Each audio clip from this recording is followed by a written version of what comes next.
Welcome. Today we're going to be discussing the technique Snapping Twig and some of the more important principles, theories, rules, concepts, and strategies of this technique. So let's start out with the general strategy. The general idea is this person's pushing us. What we're doing is we're establishing our base. We're controlling them. We'll get into the specifics as we go on. And then now once we've got them under control, we're going to counter against them in the manner we see fit, not the manner they're trying to impose upon us. So now that we've gotten that out of the way, let's get into the specifics of what's going on. Let's start out with the scenario that's going on. This person is trying to push us. We are going to establish that base. Rule number one, why? Because we want to be able to resist this push if it is actually quite an aggressive push. But then that brings into what if they don't push aggressively? What if they barely even touch us because we're stepping back anyway? Well, it doesn't really matter in this case because what I'm doing here is I'm using long-range weapons that can have various depths in their range. All we have to do is make sure we keep our elbows anchored. We don't want chicken wing, we want anchored elbows, but anchored elbows can go forward and back. So why are we trying to do all this stuff? Why? We've taken care of whether they make contact with us or not, and whether we have to deal with this and how we're going to deal with this. The important thing here is to understand the difference between a minor and a major. In this case, this is an in-flight minor, meaning it's really not trying to hurt us. Yes, it has a potential. He could turn that into a punch if he wanted to, but it doesn't matter because of what we're doing here with our hands. We're going to deal with it regardless of what happens. But major is the one we have to concern ourselves with. In this case, we have two potentials. We have that right hand and right foot. So if you think about this, take this scenario from a general standpoint out of the street. If this person is pushing us, they're generally not just going to push us and walk away. They're going to do what he just did. They're going to follow up with something. So that makes us go into our strategy. What we want to do is we want to cancel that stuff. So how do we go about canceling those weapons? Well, what we do in this case is through controlling two zones, depth and width. So let's talk through how we're doing that. So as this arm gets extended, what we're going to do is lock up that joint. Locking up that joint controls the depth because he can no longer come forward and back, and he can no longer turn side to side, which cancels out those weapons effectively. So now notice I said the word lock, not break. So what's the difference between a lock and a break? Well, a lock applies less pressure but controls the joint. A break uses a lot of pressure and is designed to damage the joint. So we're not trying to damage the joint at all. What we're trying to do is control it. We can hyperextend it while we're doing this, but what we don't want to do is break it. Why not?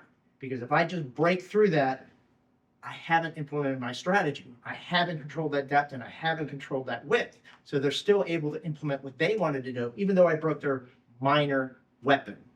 So keep in mind, the idea here is to keep going with our strategy. So what we've done here now is we controlled all that stuff. We feel comfortable and we're ready to move on. Okay, so let's do that. So we're here with this control. Next thing we have to consider here is how we're going to counter this person. So what we're going to do in this case is we're going to use this frictional pull to pull them to us so that we can engage them and bring them to where we want them to be. But there's a problem with that, potentially, is I've now given up part of my strategy, if you think about it. I no longer have that depth and width control by turning this into a frictional pull. Right? So stop and think about what we can do to stop that. Well, that's this left weapon. What we're going to do, rather than potentially chop them to control the gauge, if they do, and we do read the fact that they're starting to turn that into a major, what do?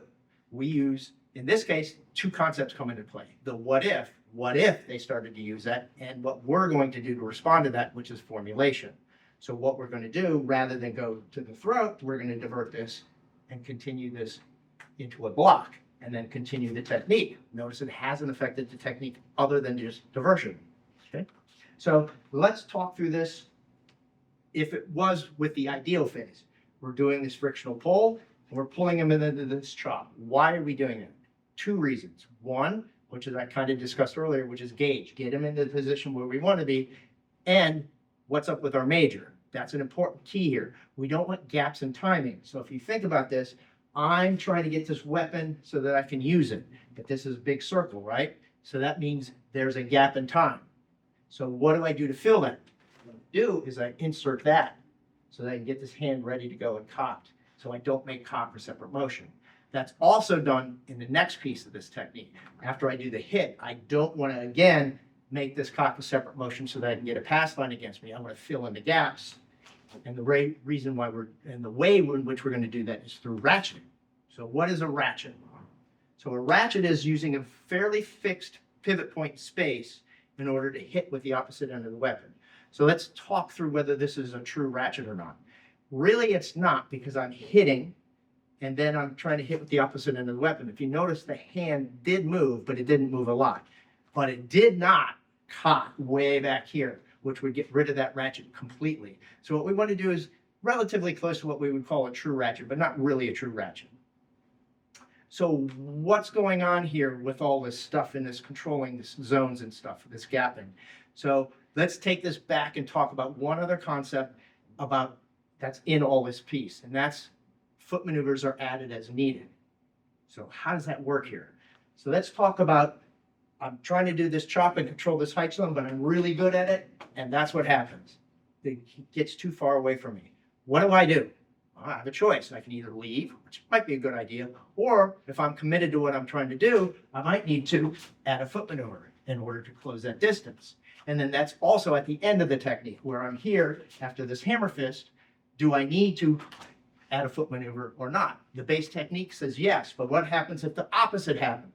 I go to do this and he's really good, or I wasn't able to do it, and he's really close to me, or I had to divert this, but he's now close. I would have to do the hammer fist and the hit without having to put the foot maneuver in, or if it's too close and I don't feel comfortable, I might have to just go into this elbow and leave out the hammer fist or raking back knuckle altogether.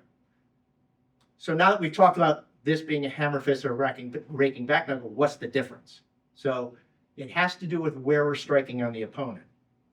The ideal phase is a raking back knuckle, not a hammer fist. Why? Because it's teaching a relatively unique way of striking this opponent. Why would you want to hit here instead with a hammer fist? Well, let's say this guy's a big brute. He's really big, and you don't think this is going to hurt him enough, and then you don't think you're going to have enough power in order to hurt this guy severely. So what do you do? So what you do in this case is you divert.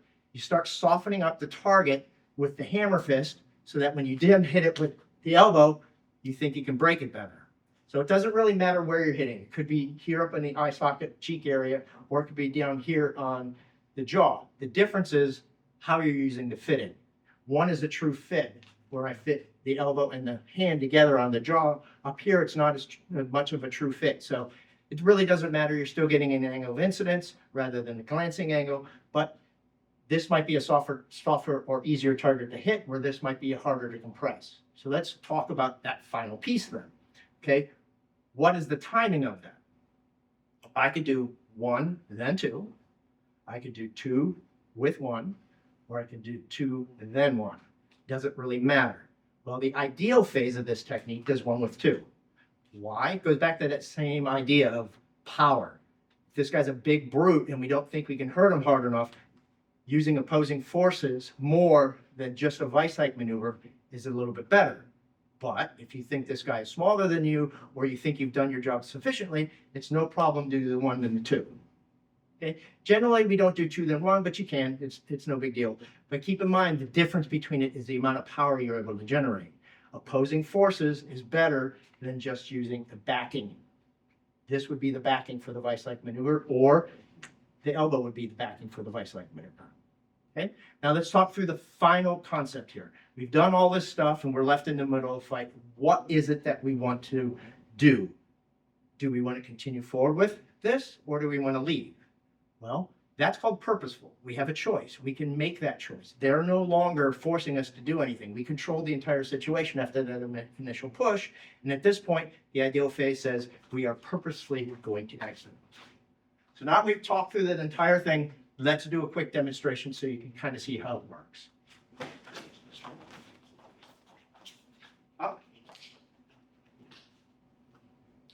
Hope this video helped you understand the American Kenpo system just a little bit better. Thank you very much.